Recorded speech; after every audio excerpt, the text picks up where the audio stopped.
Chuck contains multitudes, and so does this film.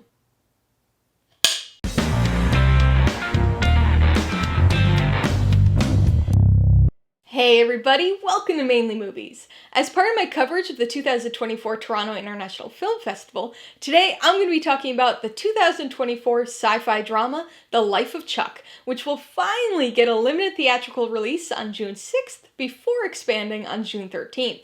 If you're new here, please consider subscribing for a variety of movie-related content, like reviews, ranked lists, and trailer reactions. All my reviews include a breakdown of the pros and cons, my rating, and even some tailored film recommendations, so be sure to watch through to the end of this video for all of that extra content. The Life of Chuck stars Tom Hiddleston, Jacob Tremblay, and Mark Hamill, and was directed by Mike Flanagan. Based on Stephen King's 2020 novella of the same name, it tells the uniquely structured story of the life of Charles Krantz. I sat with this film for a long time, trying to figure out exactly how to write this review. 9 months to be exact. I watched this movie at TIFF last September, and I'm still struggling. Not with how I feel about the film, but with how to express those feelings in any sort of coherent way. The Life of Chuck is a film that defies expectations, and contains multitudes, most of which can only be explored and appreciated with the context of the film. As always, this review is spoiler-free, so you can watch without worry of having the story or plot spoiled for you.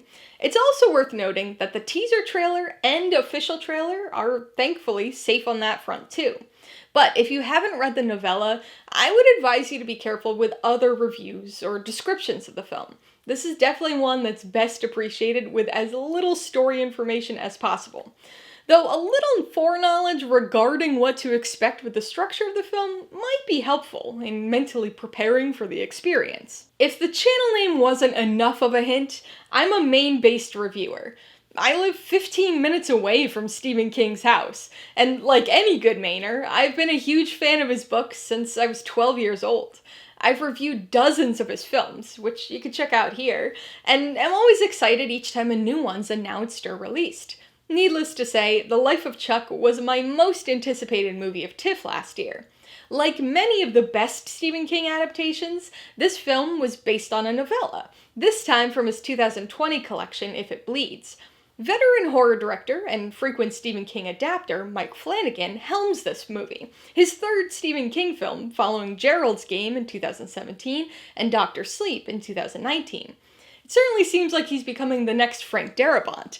With this familiar King-Flanagan pairing, you'd probably expect this to be a horror movie, but it's not one at all.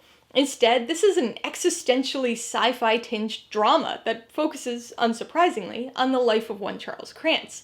But this movie is so much bigger than just that premise, or any one person. It's a film that contains multitudes. The Life of Chuck is a very hard film to describe.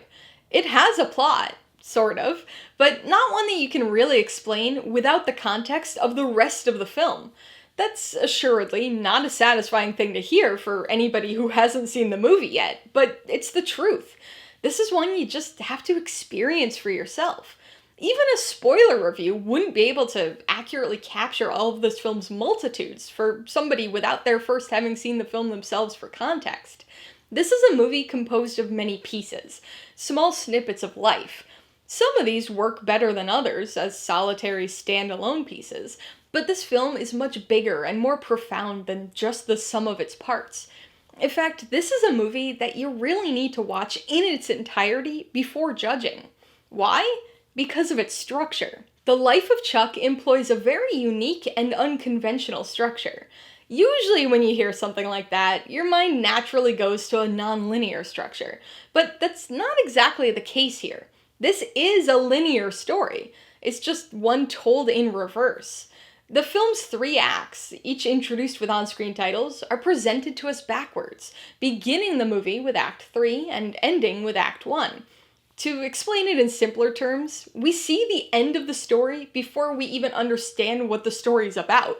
Understandably, that's a little challenging, and will end up frustrating many viewers. It certainly did for me. I was intrigued by the events of that opening act, but was irritated by the lack of clarity or context provided. Chances are good you'll probably be experiencing those same feelings of irritated confusion on first watch as well. But just wait. Don't prematurely judge the film based on those first 20 minutes. Don't check out, either mentally or physically. Just be patient and keep watching. There's a bit of a learning curve, if you will, and it takes some time to get a handle on the structure and story, but if you stick with it and give it a chance, you'll be rewarded with not only the answers you want, but a complete recontextualization of everything you previously saw in the film. The Life of Chuck is a truly impactful movie that, as you will learn, is very, very important, contains multitudes. The backward structure and life-spanning story make for an equally unique and challenging approach to characters and performances. You've probably noticed that this film has a very large and very stacked cast. This is certainly to the film's benefit, but I would not recommend that anybody see this film solely because of the casting of a favorite actor, because you may very well be let down. Due to the film's structure, many actors have small roles or comparatively minimal screen time. But in spite of those things, they all still make an impact. The most impressive and central to the story are the Chucks. Over the course of the film, we see Chuck at multiple stages of his life, each time portrayed by a different actor. Tom Hiddleston plays adult Chuck, giving a strong and impactful performance. He also has a lengthy and impressive dance number that easily could have come right out of a classic Hollywood musical. That probably sounds weird, but I promise, within the context of the rest of the film, it's actually not. Jacob Tremblay plays teenage Chuck, and Benjamin Pajak portrays him in his youth, with both young actors capturing the necessary tone and emotion to feel like genuine extensions of the same character. Beyond the Chucks, there are plenty of other great performances. Mark Hamill and Sara especially shine, adding emotional weight during Act 1, structurally the film's third act. As with the story, the relevance, impact, and importance of each of the many characters only fully becomes clear at the end of the film, so your perceptions of nearly everybody will be recontextualized as you watch. Like I said before, this movie is hard to describe from a plot perspective. But maybe that's because it's not really as much about its plot, premise, or even its structure as it is about the way it makes you feel. This is a movie predicated on loss. There are so many moments of tragedy in Chuck's life, so many events that leave him and us asking, why him? But in spite of the tragedy, poignant moments, and overall melancholic atmosphere, the film somehow manages to make you feel optimistic. I suspect you'll probably hear this in review after review, but The Life of Chuck is a truly life-affirming film. It's uplifting despite its sadness, inspiring despite its tragic or downbeat moments. It's endlessly relatable because it's simply about life. The life of Chuck, but his life is our life. His universe is our universe, and his multitudes are our multitudes. This is a film about people, about connections. It's about the impact that people have on our lives and the impact that we have on the lives of others. Small impacts, big impacts, long relationships, or fleeting moments, they're all inextricably intertwined, often without us even realizing it. That is, until the emotional sincerity of The Life of Chuck brings it to our attention and makes us all say, thanks, Chuck. Alright, let's talk about the pros and cons. Pro number 1 is how life-affirming this movie is. I know everybody's gonna be saying that same thing, and I also know how cheesy and overly saccharine it sounds. Trust me, I'm as pessimistic as they come, but this movie just hits in a surprisingly impactful and sincere way. It covers all of the emotional bases, both good and bad, but manages to feel uplifting through its melancholic poignancy.